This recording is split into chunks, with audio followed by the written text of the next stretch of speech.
Bonjour et bienvenue dans la FAQ numéro 2 du Grand JRJ. Alors ce qui est revenu assez souvent dans vos questions et vos interrogations suite au visionnage des vidéos du Grand JRJ est comment répondre à un recruteur qui vous pose cette question. Comment pouvez-vous expliquer que vous êtes toujours à la recherche d'un emploi alors que ça fait 3 mois que vous recherchez? Alors déjà, rassurez-vous, sachez une chose, c'est que cette question vous sera posée, que cela fasse 1 mois, 2 mois, 3 mois, 4 mois, 5 mois ou 6 mois que vous recherchez un emploi.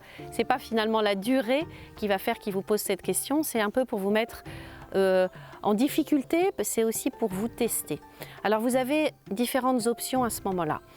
Déjà vous dites, parlez de cette période de transition professionnelle. Donc vous pouvez, si vous avez eu la chance par exemple de faire des formations, vous pouvez dire j'ai profité de cette période de transition professionnelle pour me mettre à niveau sur tel et tel point, pour me mettre à niveau sur tel sujet, pour faire une formation et améliorer mes compétences, que ce soit en langue, que ce soit sur un logiciel. Donc mettez en avant une formation. Vous pouvez dire également, j'ai profité de cette période de transition professionnelle pour améliorer mes outils de recherche d'emploi, comme je n'avais jamais recherché un travail jusqu'à présent, et donc ça vous donne une certaine valeur dans les yeux du recruteur. Donc comme je n'avais jamais recherché de travail jusqu'à présent, j'en ai profité pour me mettre au point, que ce soit sur mon CV, sur mon pitch, sur mon mail de motivation, et pour essayer de savoir quels étaient les nouveaux codes de la recherche d'emploi d'aujourd'hui.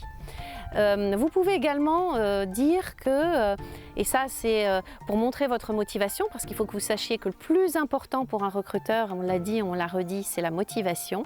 Vous pouvez très bien dire, j'ai profité de cette période de transition professionnelle pour rechercher l'entreprise dans laquelle que je souhaite intégrer et dans laquelle je souhaite évoluer et surtout dans laquelle je souhaite rester. Il est légitime de passer du temps et de se positionner en chercheur d'emploi et de montrer qu'on ne va pas accepter non plus toutes les offres, mais qu'on recherche l'entreprise qui correspond à ses valeurs.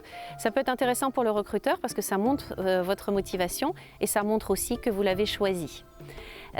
Si vous avez eu aussi la chance, par exemple, de travailler sur un projet, vous pouvez très bien dire j'ai travaillé pendant cette période sur un projet de création d'entreprise, j'ai travaillé sur un projet de reconversion professionnelle et au final, j'ai renoncé à ce projet pour telle et telle raison. On a le droit aussi de se tromper, de faire des erreurs par rapport à un projet professionnel, de le dire, d'en expliquer les raisons. Donc l'idée, c'est de toujours trouver une raison pour expliquer ce temps de latence entre deux entreprises, ce temps qui peut sembler long au recruteur, et surtout, ne dites jamais c'est difficile de trouver un job en ce moment et puis à l'heure actuelle c'est normal parce que c'est vraiment très galère de trouver un emploi. Ne dites jamais ça. Voilà, j'espère que nous vous avons répondu à vos attentes par rapport à cette FAQ2 et je vous donne rendez-vous pour la prochaine, la FAQ3. Merci, au revoir.